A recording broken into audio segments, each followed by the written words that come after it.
year was 2019, and I was on the hunt for a new restaurant to perform at. And then I saw it. It was like a beautiful halo surrounding this Caribbean joint.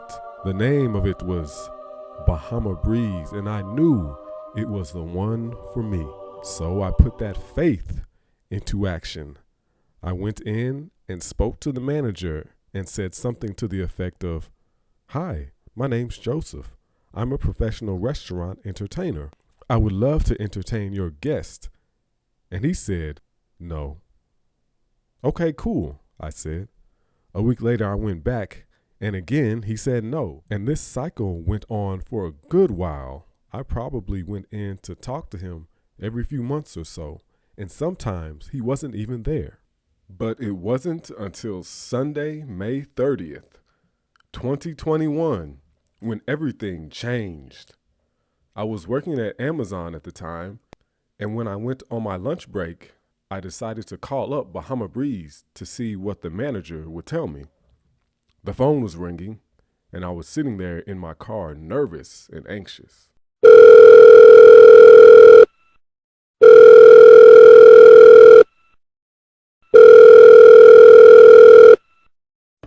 This is Bahama Breeze. How can I help you? Yes. Is the general manager, Ben, available? May I ask who's calling? My name is Joseph. Joseph? Yes. One moment, please. Okay, thank you.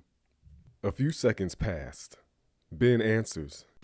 And again, he said no and told me to email so-and-so in Florida. In Florida, y'all. I live in Georgia. And so I said, okay, and hung up. Called up my magician friend in Florida, and he was like, man, just call him back. So I sat there for a good 5 minutes contemplating on whether or not I should call the restaurant again. A few more seconds passed, so I decided to call back. And this time, there was no answer. And I thought to myself, how can they not answer after I just got done speaking with them? Anyways, that made me a little upset. So after work, I didn't go home to change, nor did I get anything to eat. I went straight to the restaurant, full of determination. So I pulled up, walked inside, and guess who was standing at the host booth? Mr. Ben. So we talked, and he started to ask me questions like how long I've been doing magic and what other restaurants I'm at. And when he started asking me those questions, I knew he was showing some level of interest. And it turned out that the other manager there was a manager at a different restaurant I performed at, which piqued his interest even more. So what sealed the deal was that I persuaded him to let me perform for a table so he could see their reactions. And once he said yes to that, I knew the gig was mine. So I confidently walked over to the table, did some tricks, and they went crazy. Ben loved it, and it was on that day that I finally got the yes that took 2 years to achieve.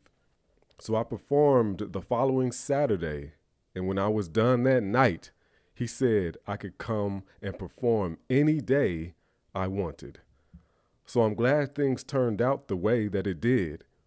If he would have answered the phone the second time when I was on my Amazon break, who knows?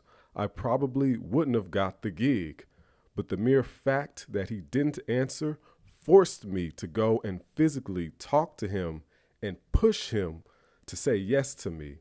And it makes it all worthwhile. No doesn't always mean no. It may mean not now or they don't have time to talk. But be persistent. It's a cliche quote, but consistency really is key.